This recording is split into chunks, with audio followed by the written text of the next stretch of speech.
گا۔ ایک دوسری حدیث پاک میں نبی کریم صلی اللہ علیہ وسلم نے فرمایا کہ ماں باپ کا نافرمان جنت کی خوشبو بھی نہیں پایا۔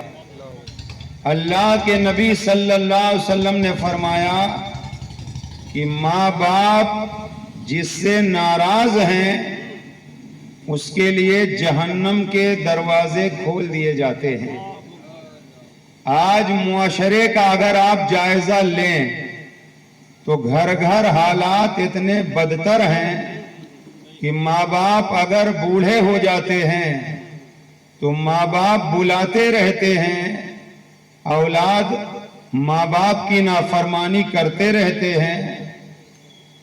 بڑی بات یہ ہے کہ جیسے نماز کوئی معاذ اللہ نہ پڑھے تو نماز ترک کرنا چھوڑنا گناہ کبیرہ ہے، غیبت کرنا گناہ کبیرہ ہے، ایسے ہی ماں باپ کی نافرمانی کرنا گناہ کبیرہ ہے۔ ماں باپ بلائیں، اولاد کہہ دے میرے پاس ٹائم نہیں ہے، میرے پاس موقع نہیں ہے، یہ بڑا گناہ ہے۔ ماں باپ بلاتے رہتے ہیں، اولاد جوانی کے نشے میں ماں باپ کی آواز سن کر کے انسنی کر دیتے ہیں اور ماں باپ کا احترام نہیں کیا جاتا، ماں باپ کی عزت نہیں کی جاتی۔ آپ پوری توجہ ادھر کیجئے، بس بات ختم کر رہا ہوں۔ حضرت مالک بن دینار رحمت اللہ تعالی علیہ ایک مشہور تابعی بزرگ ہیں۔ تابعی اسے کہا جاتا ہے جس نے صحابی رسول کی صحبت پائی ہو۔ تابعی مشہور بزرگ ہیں حضرت مالک بن دینار۔ آپ نے علم حاصل کیا ہے صحابی رسول حضرت انس بن مالک رضی اللہ تعالی عنہ سے۔ آپ نے علم حاصل کیا ہے مولا علی کے خلیفہ خواجہ حسن بصری رضی اللہ تعالی عنہ سے۔ اپنے زمانے میں زہد و تقوی میں یگانہ تھے، عبادت و ریاضت میں مشغول رہتے تھے، سینہ خوف الہی کا گنجینہ بنا رہتا تھا، دل عشق مصطفیٰ سے سرشار رہا کرتا تھا۔ حضرت مالک بن دینار رحمت اللہ علیہ نے اپنی زندگی میں تقریباً 60 حج ادا فرمائے۔ آج حج ادا کرنا اتنا آسان ہے، مہینوں کا سفر گھنٹوں میں طے کیا جاتا ہے۔ اس زمانے میں حج کرنا بڑا دشوار کام تھا، لوگ پیدل سفر کرتے تھے، اونٹ گھوڑے پر بیٹھ کر سفر کرتے تھے، قافلے کے ساتھ پیدل چلتے چلتے کبھی بھوک و پیاس کی شدت کی بنیاد پر سفر کرنے والے ان کے جسم سے روح پرواز کر جایا کرتی تھی۔ کبھی راستے میں چور ڈاکو مال و اسباب کو لوٹ لیا کرتے تھے اور کئی مہینے لگ جایا کرتے تھے، تب جا کر کے وہ مکہ کی سرزمین پر پہنچتے تھے، تب جا کر کے آب زمزم پیتے تھے، تب جا کر کے صفا و مروہ کی سعی کرتے تھے، تب جا کر کے مقام ابراہیم کے قریب نماز پڑھتے تھے، تب جا کر کے منی و مزدلفہ میں حاضری دیتے تھے۔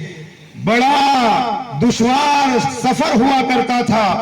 مالک بن دینار نے ایسے دشوار سفر میں آپ نے 60 حج ادا فرمائے۔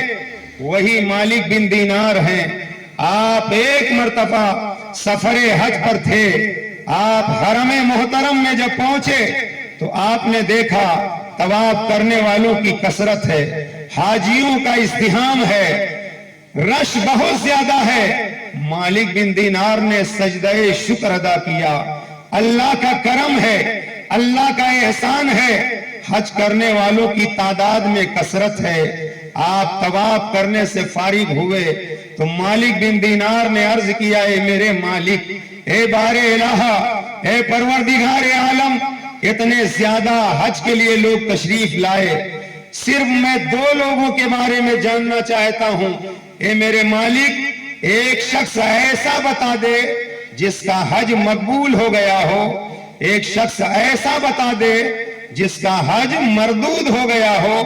اللہ نے مالک بن دینار کو یہ بھی بتایا جس کا حج مقبول ہوا، اللہ نے مالک بن دینار کو یہ بھی بتایا جس کا حج اس کے منہ پہ مار دیا گیا تھا، جس کا حج مقبول نہیں ہوا، جس کا حج مردود ہو گیا، جس کا حج اس کے منہ پہ مار دیا گیا، مالک بن دینار کو بتایا گیا وہ بلخ کی دھرتی سے آنے والا محمد بن ہارون ہے، اللہ نے اس کے حج کو مردود کر دیا۔ مالک بن دینار نے جب یہ سنا تو حیرت میں پڑ گئے، آخر وجہ کیا ہے کہ محمد بن ہارون بلخی کا حج مردود کر دیا گیا۔ رات اسی سوچ و بچار میں گزار دی، سویرا ہوا، مالک بن دینار اس طرف تشریف لے گئے جہاں خیمے لگا کر کے بلخ کے لوگ تشریف فرما تھے، مالک بن دینار تشریف لے گئے۔ اور آج بھی مینا آپ جا کر کے دیکھیں، بے شمار خیمے لگے ہوتے ہیں، الگ الگ علاقے سے آنے والوں کے خیمے لگے رہتے ہیں۔ مالک بن دینار گئے جہاں بلخ کے لوگ اپنے اپنے خیمے لگائے ہوئے تھے، مالک بن دینار نے جا کر پوچھا، اے لوگوں تم میں محمد بن ہارون بلخی کون ہے؟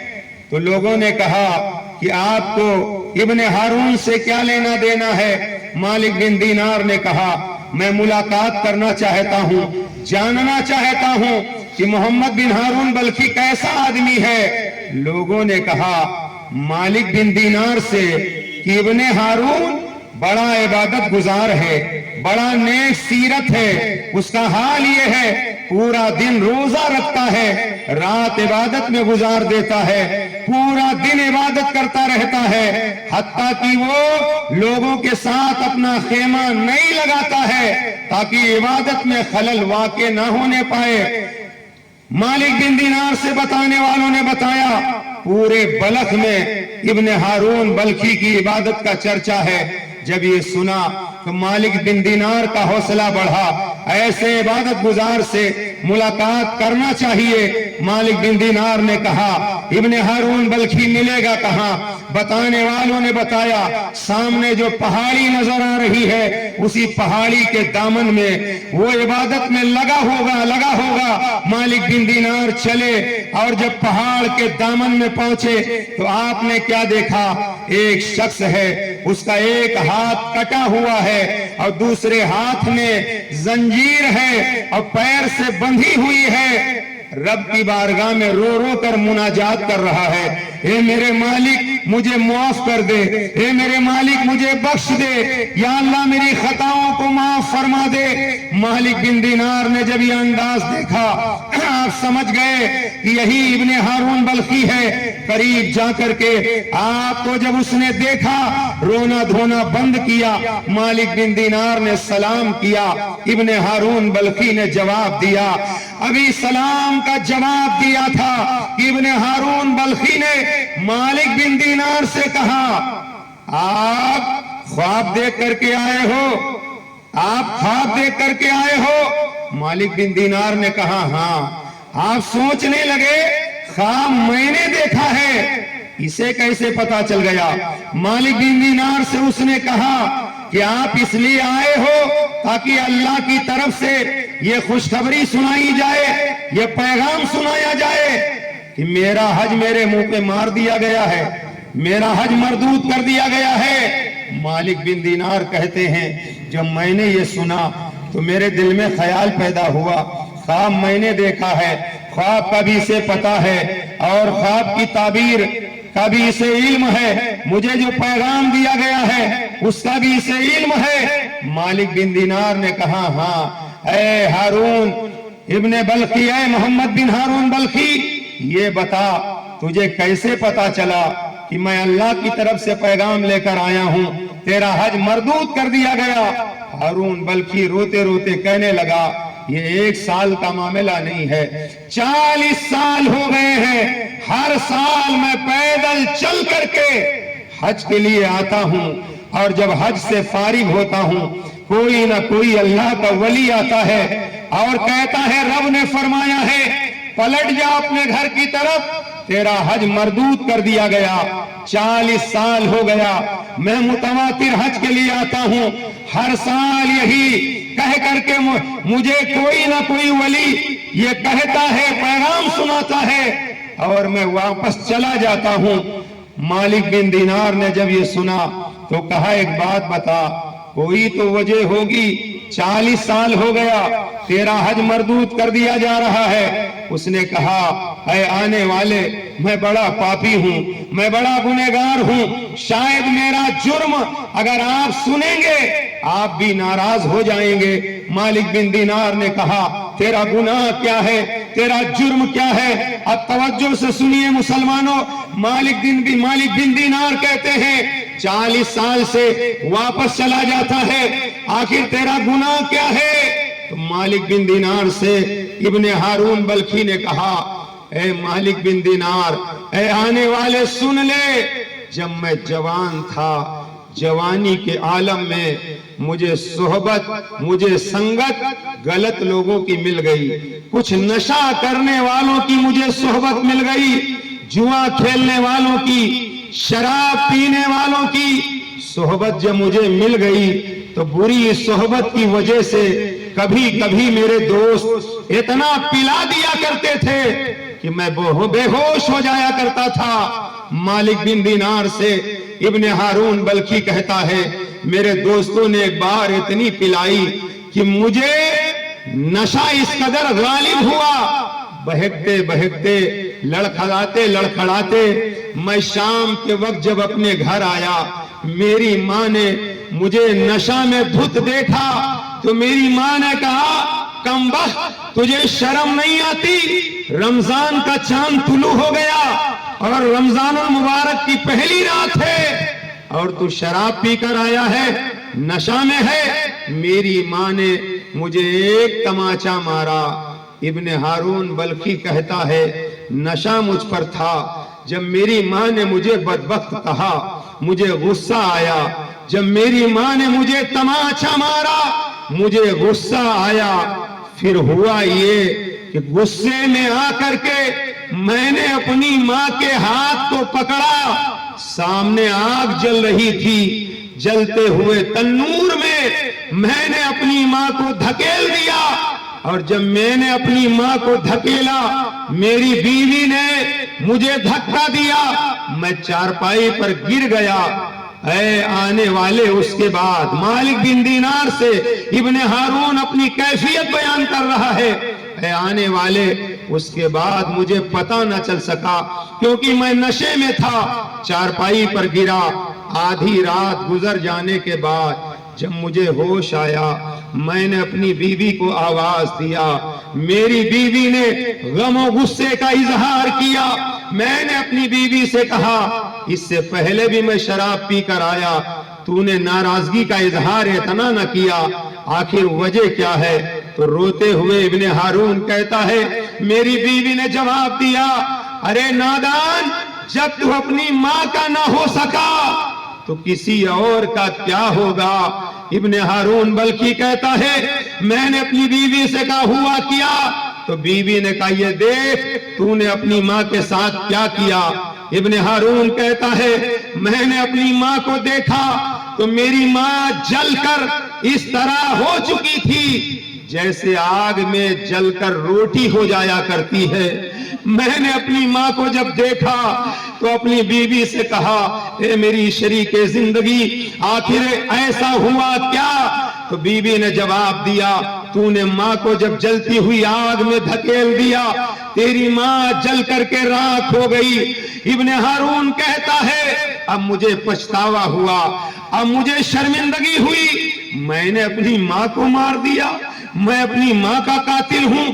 ابن ہارون بلخی کہتا ہے اب مجھے غصہ آیا، میں نے کلہاڑی اٹھائی اور اٹھانے کے بعد میں نے اپنا وہ ہاتھ کاٹ دیا جس ہاتھ سے میں نے اپنی ماں کو دھکا دیا تھا۔ ابن ہارون بلخی کہتا ہے اس کے بعد میرے گھر پر جتنا مال و اسباب تھا میں نے سب صدقہ کر دیا، اس کے بعد سے میں پوری رات عبادت کرتا ہوں، میں دن میں روزہ رکھتا ہوں، پیٹ بھر کے کھانا بھی نہیں کھاتا, تھوڑے سے بھیگے ہوئے چنے کھا لیتا ہوں. 40 سال ہو گئے, میں رات و دن توبہ کرتا ہوں, اللہ سے معافی مانگتا ہوں, مگر 40 سال حج کے لیے میں متواتر آتا ہوں, مجھے واپس کر دیا جاتا ہے. اتنا جب مالک بن دینار نے سنا تو مالک بن دینار ناراض ہوئے, کہنے لگے نادان, تو ماں کا قاتل ہے, میرے سامنے سے ہٹ جا, کہیں ایسا نہ ہو تیری جرم کی وجہ سے آسمان سے آگ کی بارش ہو جائے اور مجھے بھی جلا کر راکھ کر دے. مالک بن دینار وہاں سے غصہ ہو کر کے اپنے خیمے کی طرف گئے, اور مالک بن دینار کہتے ہیں جب میں اپنے خیمے میں پہنچا غصہ مجھے بہت زیادہ تھا, میری آنکھ لگ گئی, میں نے مصطفیٰ کا دیدار کیا. آمنہ کے لال تشریف فرما ہے, میں نے سرکار کی زیارت کی, میرے آقا نے فرمایا اے مالک بن دینار, ابن ہارون کو مایوس کیوں کر دیا, ابن ہارون کو مایوس کیوں کر دیا. مالک بن دینار کہتے ہیں یا رسول اللہ, اتنا بڑا پاپی, اتنا بڑا خاطی, اتنا بڑا جرم کرنے والا, ماں کا قاتل, یا رسول اللہ میں اس سے ناراض ہو کر چلا آیا. میرے آقا نے خواب میں فرمایا اے مالک بن دینار بتا دوں قیامت کے دن اس کے ساتھ کیا معاملہ ہوگا. مالک بن دینار کہتے ہیں آقا کرم فرمائیں. میرے آقا فرماتے ہیں قیامت کا دن ہوگا, ماں کے حق میں رب کا فیصلہ ہوگا, رب فرمائے گا فرشتوں ماں کا قاتل ہے, اسے پکڑو اور جہنم میں ڈال دو.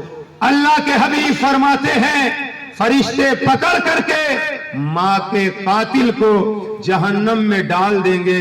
3 دن گزر جائیں گے, 3 دن گزر جانے کے بعد ماں کے دل میں بیٹے کی محبت رب ڈال دے گا. ماں کہے گی میرے مالک, میرے پروردگار, میرا بیٹا کہاں ہے؟ اللہ فرمائے گا تیرے قتل کے جرم میں ہم نے اسے دوزخ میں ڈال دیا ہے. ماں کی ممتا دیکھو, ماں کا پیار دیکھو, ماں کا قاتل جہنم میں ڈالا گیا. ماں کہتی مالک میرا بیٹا کہاں؟ رب فرماتا جہنم میں ڈال دیا گیا. تو ماں کی ممتا تڑپ گئی. جب جہنم کا نام سنا تو ماں کہنے لگی اے میرے رب, اے میرے مالک, کیا اب میرا بیٹا جہنم سے نہیں نکل سکتا؟ کیا اب میرا بیٹا جہنم سے باہر نہیں آ سکتا؟ اے میرے مالک کیا کوئی راستہ ہے جو میرا بیٹا جہنم سے واپس آ جائے؟ میرے رب نے فرمایا ہاں ایک راستہ ہے, تو اپنے بیٹے کو معاف کر دے, میں بھی معاف کر دوں گا. تو معاف کر دے, میں بھی معاف کر دوں گا. ماں نے کہا مالک اے پروردگار, میں نے اپنے بیٹے کے جرم کو معاف کر دیا. اللہ فرماتا ہے تو نے معاف کر دیا تو میں نے بھی معاف کر دیا. رب نے فرمایا فرشتوں اب اسے جہنم سے نکالو اور ماں کے ساتھ جنت میں داخل کر دو. ماں کے ساتھ جنت میں داخل کر دو. معلوم یہ ہوا کہ یہ ماں کا پیار ہے, یہ ماں کی ممتا ہے کہ جہنم میں اگر بیٹا چلا جائے, بیٹا قتل کے جرم میں چلا جائے اور ماں مچل جائے, ماں معاف کر دے تو جہنم میں گیا ہوا بیٹا واپس چلا آئے. یہ ماں کا مقام ہے. ایک بات اور سن لیجئے, رسول پاک کے زمانے میں ایک شخص جس کا نام تھا علقمہ, اللہ کے حبیب کا دور, علقمہ جاکنی کا وقت, اس کے انتقال کا وقت, کلمہ شہادت پڑھایا جا رہا, زبان پر کلمہ شہادت جاری نہیں ہو رہا, تلقین کی جا رہی مگر کلمہ زبان پر جاری نہیں ہو رہا. توجہ, اللہ کے حبیب کا زمانہ ہے. جب اس بات کی اطلاع بی بی کو پہنچی تو علقمہ کی بی بی نے ایک شخص کو بلایا اور کہا جاؤ اللہ کے رسول سے بتاؤ میرے شوہر کی جاکنی کا وقت ہے، کلمہ پڑھایا جا رہا ہے، زبان پر کلمہ شہادت جاری نہیں ہو رہا ہے۔ اللہ کے حبیب کی بارگاہ میں ایک شخص گیا، کہنے لگا یا رسول اللہ، علقمہ کی بیوی نے بھیجا ہے، علقمہ کی جاکنی کا وقت ہے، کلمہ شہادت جاری نہیں ہو رہا ہے۔ میرے آقا نے فرمایا علقمہ کے ماں باپ زندہ ہیں؟ علقمہ کے ماں باپ زندہ ہیں؟ بتایا گیا یا رسول اللہ علقمہ کے باپ کا انتقال ہو گیا، البتہ ماں زندہ ہے، مگر ماں علقمہ سے ناراض ہے، ماں علقمہ سے ناراض ہے۔ میرے آقا نے ایک شخص کو بھیجا علقمہ کی ماں کے پاس، جا کر کے علقمہ کی ماں سے کہہ دو اللہ کے رسول تم سے ملنا چاہتے ہیں، اگر تم کہو تو اللہ کے نبی تمہارے پاس آ جائیں، اور اگر تم میرے پاس آنا چاہتی ہو تو میرے پاس آ جاؤ۔ علقمہ کی ماں نے جب سنا تو کہا میرے باپ، میرے ماں باپ نبی کے قدموں پر قربان، میں آقا کو تکلیف نہیں دینا چاہتی۔ چل کر کے وہ ضعیفہ علقمہ کی ماں سرکار کی بارگاہ میں حاضر ہوئی۔ میرے آقا نے فرمایا اے علقمہ کی ماں، تو اپنے بیٹے سے ناراض کیوں ہے؟ تم اپنے بیٹے سے ناراض کیوں ہو؟ تو اے نوجوانوں سننا، اے ادھیڑ کے عمر کے لوگوں سننا، سارے مسلمانوں سننا، میرے آقا فرماتے ہیں اے علقمہ کی ماں، تم اپنے بیٹے سے ناراض کیوں ہو؟ تمہارا بیٹا کیسا ہے؟ تو علقمہ کی ماں نے کہا یا رسول اللہ میرا بیٹا بہت نیک ہے، مگر اپنی بیوی کے مقابلے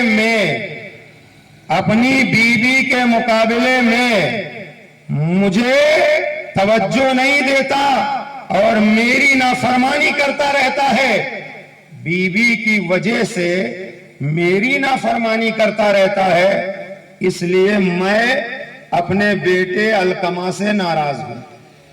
کہاں ہیں وہ لوگ جو پورا سال گزر جاتا ماں کا حال نہیں پوچھتے، ماں کو اچھی غذائیں نہیں کھلاتے، ماں سے محبت نہیں کرتے؟ شام کا وقت ہوتا ہے، بیٹا گھر سے مارکیٹ جاتا ہے، جانے کے بعد تھیلے میں انواع اقسام کی چیزیں خریدتا ہے، اور جب وقت گزر جاتا ہے ماں دروازے پر آ کر بار بار دیکھتی ہے میرا لال ابھی نہیں آیا، میرا بیٹا ابھی نہیں آیا، بیوی بھی انتظار کر رہی ہے میرا شوہر ابھی نہیں آیا۔ لیکن شام کے وقت رات کے اندھیرے میں جیسے ہی شوہر گھر کے اندر آتا ہے ماں بھی انتظار میں، بیوی بھی انتظار میں، مگر جب شوہر گھر میں آتا ہے تو بیوی کی نظر شوہر کے تھیلے پر ہوتی ہے اور ماں کی نظر بیٹے کے چہرے پر ہوتی ہے۔ میرا لال خیریت سے آیا کہ نہیں؟ میرا لال کوئی پریشانی تو نہیں ہوئی؟ میرے شہزادے کوئی تکلیف تو نہیں ہوئی؟ ماں کا مقام اپنی جگہ ہے، بیوی کا مقام اپنی جگہ ہے۔ میرے آقا فرماتے ہیں علقمہ کو معاف کر دے۔ ماں کہتی آقا میں معاف نہیں کروں گی، آقا میں معاف نہیں کروں گی۔ میرے آقا نے فرمایا بلال لکڑیاں جمع کرو، لکڑیاں جمع کرو اور لکڑیاں جلاؤ تاکہ علقمہ کو جلا کر راکھ کر دیا جائے۔ جب علقمہ کی ماں نے یہ سنا آقا میرے بیٹے کو جلایا جائے گا، میرے آقا نے فرمایا ہاں، اس لیے کہ آخرت کا عذاب بہت سخت ہے، دنیا کے عذاب کے مقابلے میں آخرت کا عذاب بہت سخت ہے، تم معاف نہیں کرو گی تو تمہارے بیٹے کو جلا دیا جائے گا۔ اتنا جب سنا تو علقمہ کی ماں کہنے لگی آقا میں آپ کو گواہ بنا کر کے، لوگوں کو گواہ بنا کر کے علقمہ کو معاف کرنا چاہتی ہوں۔ میرے آقا کی بارگاہ میں علقمہ کی ماں نے جب معاف کیا تو میرے آقا نے قسم کھا کے فرمایا، میرے آقا نے فرمایا قسم کھا کے جس کے ماں باپ اس سے ناراض ہیں نہ اس کا کوئی فرض قبول کیا جائے گا، نہ اس کا کوئی نفل قبول کیا جائے گا. اگر ماں باپ ناراض ہیں کوئی نماز قبول نہیں کی جائے گی, حج قبول نہیں کیا جائے گا, صدقہ قبول نہیں کیا جائے گا. میرے آقا نے قسم کھا کے فرمایا, اور پھر میرے آقا نے فرمایا جیسے ہی ماں نے معاف کیا, میرے آقا نے فرمایا اب علقمہ کے گھر جاؤ اور دیکھو زبان پر کلمہ جاری ہوا کہ نہیں ہوا. ادھر ماں نے معاف کیا, ادھر علقمہ کے گھر جب لوگ گئے تو دیکھا علقمہ کی زبان پر کلمہ شہادت جاری ہے. ماں نے ادھر معاف کیا, ادھر علقمہ کی زبان پر کلمہ شہادت جاری ہو گیا. میرے آقا نے فرمایا جو ماں باپ کو ناراض کرتا ہے اللہ کی اس پر لعنت ہوتی ہے, فرشتوں کی اس پر لعنت ہوتی ہے, لوگوں کی اس پر لعنت ہوتی ہے. خبردار ماں کو اف نہ کہنا, ماں کو گالی مت دینا, ماں کو گھر سے مت نکالنا, ماں کو برا مت کہنا. ایک صاحب تھے, ماں جب بھی بولتی تھی تو بیٹا کہتا تھا کیا گدھے کی طرح ہیچو کرتی ہو, اور جب یہ کہتا رہا ماں کی بد دعا لگ گئی, بیٹا عصر کے وقت مر گیا. ایک تابعی ہے, صحابی کو دیکھنے والا تابعی, وہ کہتے ہیں قبرستان کے قریب سے عصر کے وقت جب میں گزرا تو دیکھا قبرستان میں ایک قبر شق ہوئی, ایک قبر پھٹ گئی, قبر سے ایک شخص نکلا, جسم انسان کی طرح, چہرہ گدھے کی طرح. 3 مرتبہ اس نے گدھے کی مکروہ آواز نکالی, پھر پلٹ کر قبر میں گیا, قبر بند ہو گئی, اندر چلا گیا. وہ تابعی کہتے ہیں میں نے جا کر اس کی بیوی سے پوچھا تو اس کی بیوی نے جواب دیا میرا شوہر اس کی ماں جب بھی کچھ کہتی تھی تو ماں کو پلٹ کر کہتا تھا گدھے کی طرح کیا آواز نکالتی ہو. ماں نے بددعا کر دیا یہ میرا شوہر عصر کے وقت مرا ہے, جب سے میرا شوہر مرا ہے عصر کے وقت قبر پھٹتی ہے, میرا شوہر قبر سے باہر آتا ہے اور گدھے کی طرح آواز نکالتا ہے. مسلمانوں کیا سمجھے, ماں کی دعا بھی قبول ہوتی ہے, ماں کی بددعا بھی قبول ہوتی ہے. ہم سے دعا کے لیے بعد میں کہنا, قاری صاحب سے دعا کے لیے بعد میں کہنا, مفتی صاحب سے دعا کے لیے بعد میں کہنا, استاد القراء سے دعا کے لیے بعد میں کہنا, پیر و مرشد سے دعا کے لیے بعد میں کہنا. دعا کے لیے اپنے ماں باپ سے کہنا, اور ماں باپ اگر راضی ہو گئے پوری دنیا میں آپ کہیں بھی رہو, ماں کی دعا اگر سلامت ہے آپ ہر جگہ سلامت ہو, ہر جگہ کامیاب ہو, ہر جگہ آپ شان سے زندگی بسر کرو گے. اس لیے ماں کا احترام کرنا, ماں کی تعظیم کرنا, ماں سے محبت کرنا, ماں کے مقام کو سمجھنا, صحبت اچھی اختیار کرنا. کیونکہ میں نے بتایا بری صحبت کی وجہ سے ماں کو قتل کر دیا. آج جن کو بری صحبت مل گئی ہے, آج معاشرے میں تمام طرح کی برائیوں میں جوا سب سے زیادہ عام ہو گیا ہے. جوا شروع کہاں سے ہوتا ہے, چھوٹی چھوٹی رقم لگا کر کے جوا لوگ کھیلتے ہیں.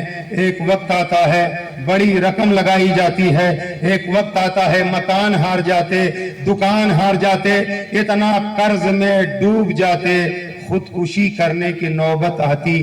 کوئی اپنی جان یوں ہی گنوانا نہیں چاہتا, جب زندگی سے مایوس ہو جاتا ہے, قرض میں ڈوب جاتا ہے, گناہوں کی بنیاد پر وہ منہ دکھانے کے لائق نہیں رہ جاتا. جوا اتنا بڑا جرم ہے, بڑے بڑے روڈ پر چلے آئے, بڑے بڑے جینے پر مجبور ہو گئے, اور ہمیں پتا ہے ہمارا نوجوان طبقہ کثرت کے ساتھ جوا میں مبتلا ہے, کثرت کے ساتھ جوا میں مبتلا ہے. میرے آقا نے فرمایا, حدیث سنو, میرے آقا نے فرمایا جو جوا کھیلتا ہے وہ اپنے ہاتھ سور کے خون میں, سور کے گوشت میں ڈبوتا ہے, خنزیر کے خون میں اپنا ہاتھ ڈبوتا ہے. جو جوا کھیلتا ہے, جوا حرام ہے, جوا سے حاصل ہونے والی آمدنی بھی حرام ہے. جو یہاں موجود ہیں اس کام میں مبتلا ہیں، جو یہاں موجود نہیں ہیں، میری آواز سن رہے ہیں، کسی بھی ذریعے سے وہ اللہ کو گواہ بنا کر رات کی تاریکی میں اٹھ کر اپنے مالک کی بارگاہ میں سر جھکا کر کے اللہ کی بارگاہ میں توبہ کر کے اللہ کو راضی کر لو، ورنہ وہ دن دور نہیں کہ تمہارے بچے یتیم ہو جائیں گے، تم خودکشی کرنے پر مجبور ہو جاؤ گے، زہر کھا لو گے، کہیں پھانسی کے پھندے کو گلے میں ڈال لو گے، حرام موت مر جاؤ گے۔ زندگی خوشحالی کے ساتھ جیو، مصطفیٰ کے غلام بن کر کے جیو۔ شراب اگر پی رہے ہو مجھے مت بتاؤ، اللہ کی بارگاہ میں توبہ کرو۔ جوا میں کوئی مبتلا ہے، اللہ کی بارگاہ میں توبہ کرے، اللہ کو راضی کر لو پیارے، ورنہ یہ جوانی ہمیشہ نہیں رہے گی، مال ہمیشہ نہیں رہے گا، قیامت کے میدان میں بعد میں جاؤ گے۔ قبر کا حال پہلے ہے، اور قبر میں کیا منہ اپنے آقا کو دکھاؤ گے، کیا چہرہ اپنے نبی کی بارگاہ میں لے کر جاؤ گے۔ ارے دنیا سے صاف و ستھرا ہو کر جاؤ، غلام مصطفیٰ بن کر جاؤ، اور قبر میں جب نبی کے غلام بن کر جاؤ گے تو بریلی سے اعلیٰ حضرت قلم اٹھا کر کے یوں تحریر فرماتے ہیں، قبر میں لہرائیں گے تا حشر چشمے نور کے، جلوہ فرما ہوگی جب طلعت رسول اللہ کی۔ السلام علیکم۔